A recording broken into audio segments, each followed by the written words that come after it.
Всем мира, друзья! Сегодня поговорим о Ногайской Орде и нашествии на их земли калмыков, алга. К весне 1622 года улусы противоборствующих сил некогда грозной Ногайской Орды Урмаметовых, Урусовых и Тинбаевых кочевали неподалеку друг от друга и находились между собой в согласии. В апреле 1622 года в Москву явилось посольство от нового бия Каная, нового Нураддина, Кара Кельмухамеда и их родичей с целью то великому государю объявите. Правительство не стало возражать и решило подкрепить избрание высших иерархов Орды царской инвеститурой.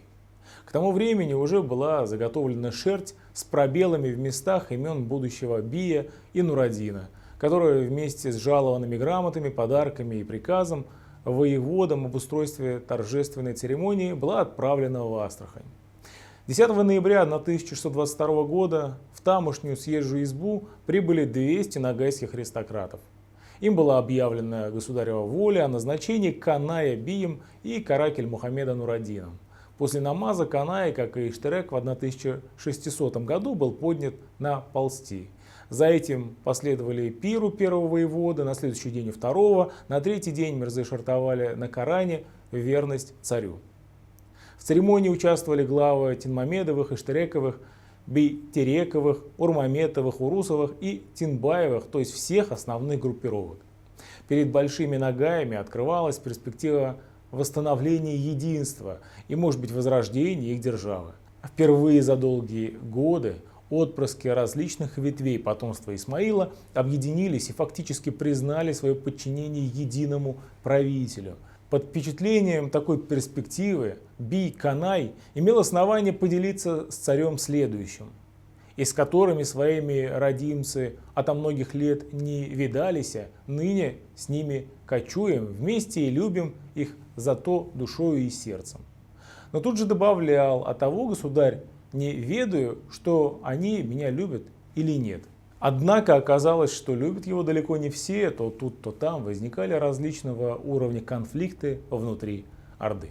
Только 20 октября 1625 года в Астраханской съезжей избе состоялось провозглашение новых Киковата и Тайбуги, правителей двух крыльев Ногайской Орды.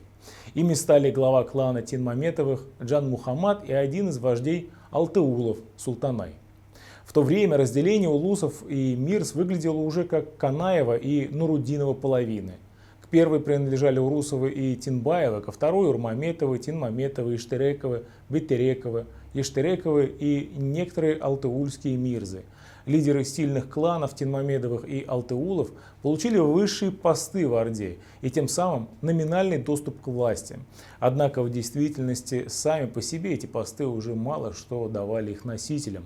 Нураддины, Киковаты и Тайбуги давно управляли улусами, не положенными им по статусу, а унаследованными, захваченными или переманенными от других мирс. Мирзы грабили друг друга, угоняли скот, жгли кибитки.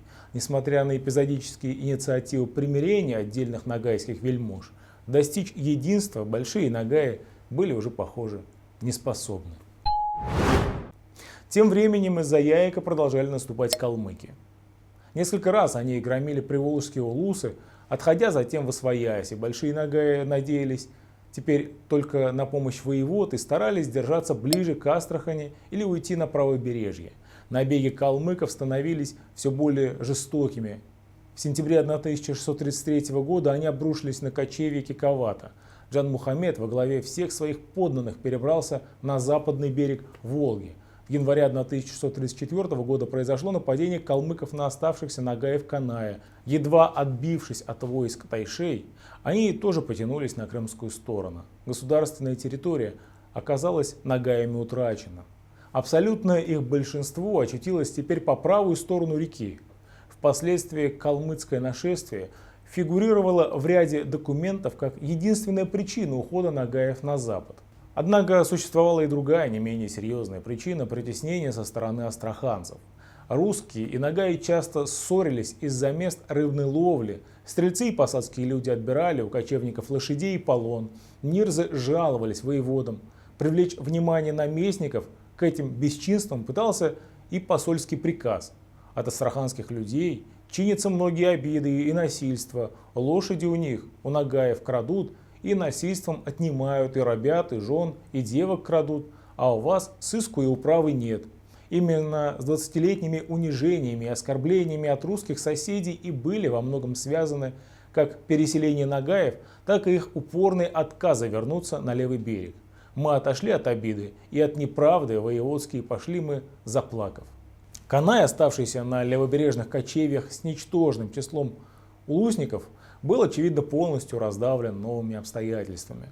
Подданные ушли. Русские власти не только не защитили от калмыков, но и вступили чуть ли не заодно с ними, фактически вытеснив нагайцев на крымскую сторону.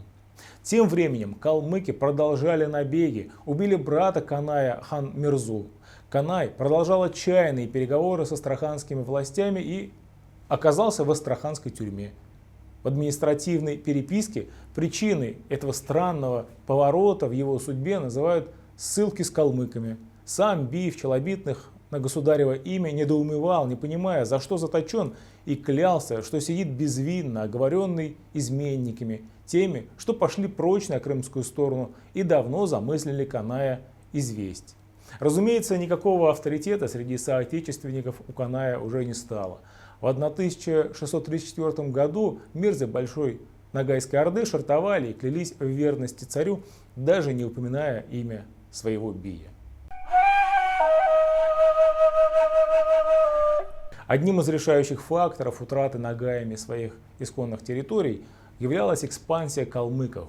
Поскольку появление этого народа за Волгой в первой половине 17 века было начальным этапом его пребывания на будущей территории России, данный отрезок его истории привлекал внимание исследователей. Однако отношения пришельцев с Ногайской Ордой служили для них чаще лишь фоном, собственно, калмыцкой истории.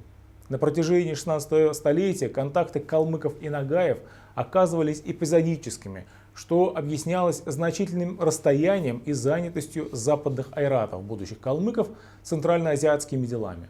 С начала 17 века наблюдается постепенное продвижение айратских племен в сторону Волги. Произошло неизбежное соприкосновение их с нагаями. Воинственные тайши, стремившиеся расширить свои кочевья, видели в них прежде всего объект агрессии.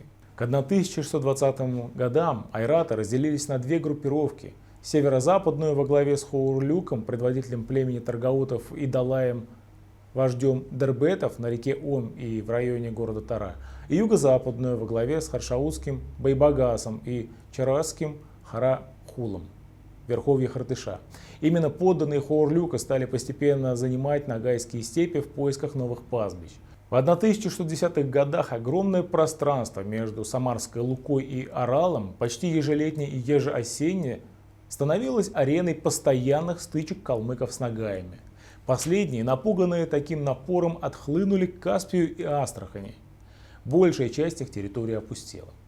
Впервые враги-мигранты были встречены подданными Бия и Штыряка в Волго-Яицком междуречии, очевидно, в 1614 году, когда нагаи, идя вверх вдоль Волги за зверем, внезапно наткнулись на множество калмыков, кочевавших на их бывших литовьях. Дважды в 1613 и 1619 годах отряды Хоорлюка наносили Большой Ногайской Орде сокрушительные поражения. Пустынность громадной территории и слабость ее защитников вдохновили Хоорлюка на планомерную агрессию. В 1618 году он разослал окрест разведчиков, которые обнаружили никем не занятые земли в Северном Прикаспии. Туда и намечался основной поход. Но мирзы вовсе не собирались безропотно бросать родину, ядро мангытского юрта. Они пытались наладить антикалмыцкий союз и с Бухарой, и с Москвой, но без заметного результата. Если астраханские воеводы и выделяли стрельцов, то те служили скорее для разжигания внутри нагайских расприй. Правда, русское правительство отказывало и тайшам в военной помощи против нагаев. В следующем десятилетии владения за Яиком и на Яике были полностью утрачены большими нагаями. Последние улусы Тинмамедовых, потянулись оттуда к Волге к концу 1620-х годов. Положение айратских улусов на востоке ухудшилось, тайши стали терпеть поражение в междоусобной борьбе и от халко-монголов с казахами. Это вызвало новый приток калмыков в западно-казахстанские степи на Яик и Эмбу. К этому же времени относится и окончательное отделение улусов Ховурлука, то есть будущих, собственно, калмыков, на его переход в междуречье Волга и Яйка, на разведанные в 1618 году места подальше от прибывавших с востока разгромленных айратов. В 1628 году он форсировал Яик и обрушился на Большую Ногайскую Орду. 40 тысяч ее жителей оказались в его власти. Бий-Канай пытался срочно наладить мирные отношения с тайшами. Его посланцы отправлялись к ним с предложениями о дружбе и совете, взаимной торговле и ненападении. Тайши тоже были не прочь уладить территориальные споры миром, соглашаясь на добрососедство. Но непрестанно пребывавшим из-за Эмбы калмыкам требовались новые земли, и дружественные связи установить не удавалось. А вместо дружбы и торговли продолжались стычки и набеги. Восточные источники называют 1628 или 1630 год временем покорения мангытов Ховурлуком либо его сыном Лаузаном во главе 50 тысяч кибиток и выхода их к Волге. В действительности эти годы отмечены в ногайских делах как время сильных ударов по Большой Орде. Десятитысячное войско калмыков, сопровождаемое альтеульскими мирзами, угнало 21 тысячу лошадей у Бия-Каная, который тут же перебрался на крымскую сторону, а в боях получил рану и потерял 1000 улусников Нураддин Кель-Мухаммед. Но это был лишь очередной набег, после которого калмыки вновь отошли к Яйку.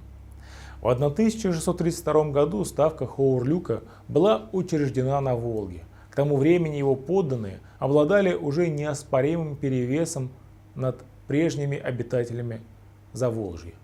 Массовый уход больших нагаев на Волжские правобережья к концу 33-34 годов 17 века породил распространенную точку зрения о тогдашнем решающем разгроме их калмыками. Однако мирзы позднее объясняли свою миграцию не единовременным катастрофическим положением, а многолетними ударами с востока, да еще, как мы уже выяснили, насилием со стороны русских астраханцев. Бичурин справедливо отмечал, что события 1633 года не имели существенных последствий для истории калмыков, так как их основные кочевья продолжали оставаться на Яйке.